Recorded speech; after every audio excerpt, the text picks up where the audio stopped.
In official Washington today, the reaction has been much the same as anywhere else in the country. Shock and disbelief and sorrow. The president took the unprecedented step of postponing the State of the Union message, which he was due to give to Congress tonight. He will give it next week. He did go on television late this afternoon to comfort the nation. ABC Sam Donaldson at the White House. The flag was lowered at the White House and other government buildings late this afternoon as President Reagan led the nation in mourning with a short address from the Oval Office. Nancy and I are pained to the core by the tragedy of the Shuttle Challenger. We know we share this pain with all of the people of our country. This is truly a national loss. The day began with the president conferring with congressional leaders about his State of the Union message scheduled for delivery tonight. When he heard the news of the shuttle disaster, his first thought was to go ahead with it. You can't stop governing the nation, Mr. Reagan told a group of reporters. But as the president and his advisors kept watching the television replays of the explosion and the reactions of relatives, school children, and others, Mr. Reagan changed his mind. The president thought it was entirely appropriate that his State of the Union be deferred. The State of the Union speech was put off until next Tuesday. Vice President Bush was dispatched to Cape Canaveral to express the president's concern to people there, and Mr. Reagan, in his own remarks, tried to explain to the school children who had watched the explosion, he said, why such things happen. I know it's hard to understand, but sometimes painful things like this happen. It's all part of the process of exploration and discovery. It's all part of taking a chance and expanding man's horizons. The future doesn't belong to the faint-hearted. It belongs to the brave. This was to have been another night of triumph for the president, who had planned to tell the Congress and the nation how good things are in the country. But the shuttle disaster has changed all that. Officials here are shaken by the loss and by the fact that it has happened on Mr. Reagan's watch. Sam Donaldson, ABC News, the White House. This is Britt Hume. Officials usually keep emotions under control in Washington, but today there was no hiding them. Well, it's very difficult for me to talk about it because these were my friends. It's been an amazingly successful series of triumphs through the years. But it also is fraught with the possibility of tragedy, and that's what we came up against today. There were some calls to rein in NASA. I think that some limit has to be placed on the PR that NASA indulges in. I think the policy of sending civilians into space obviously had better be reevaluated. But that seemed a minority sentiment. Let us remember, in silent prayer, those who were involved in the spacecraft shuttle accident just a few minutes ago.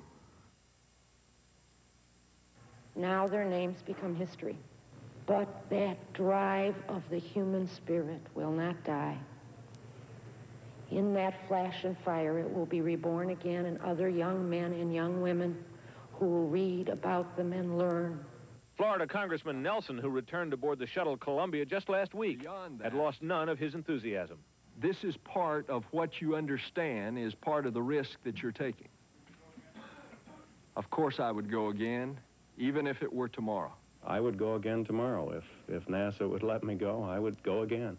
Unlike another costly and dangerous program, the military, the space program has always been popular here, seeming to represent something Americans like to think is theirs, the future. This tragedy may shake that feeling, but if today's reactions are a guide, not for long. Britt Hume, ABC News, on Capitol Hill.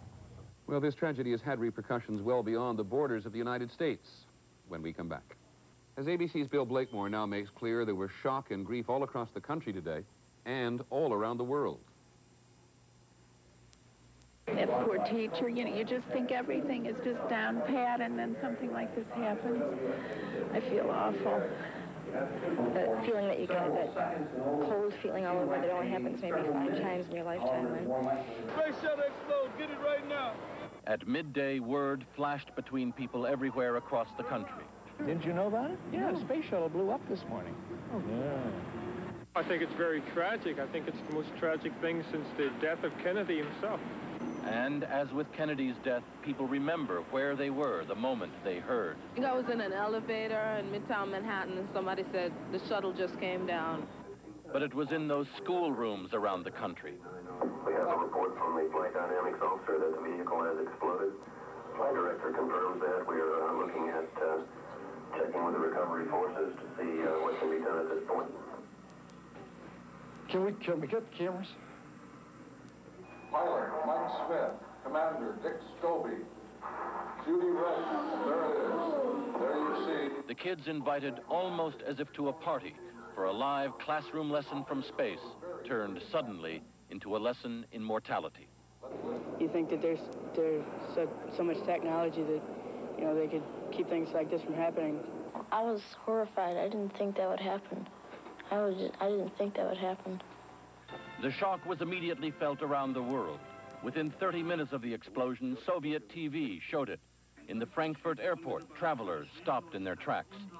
Back in America, test pilot Chuck Yeager showed the professionals' attitude to danger. You don't give an awful lot of thought to it because, number one, you can't do anything about it when it happens. But for most of us today, there was no professional detachment, just the sudden finality of it.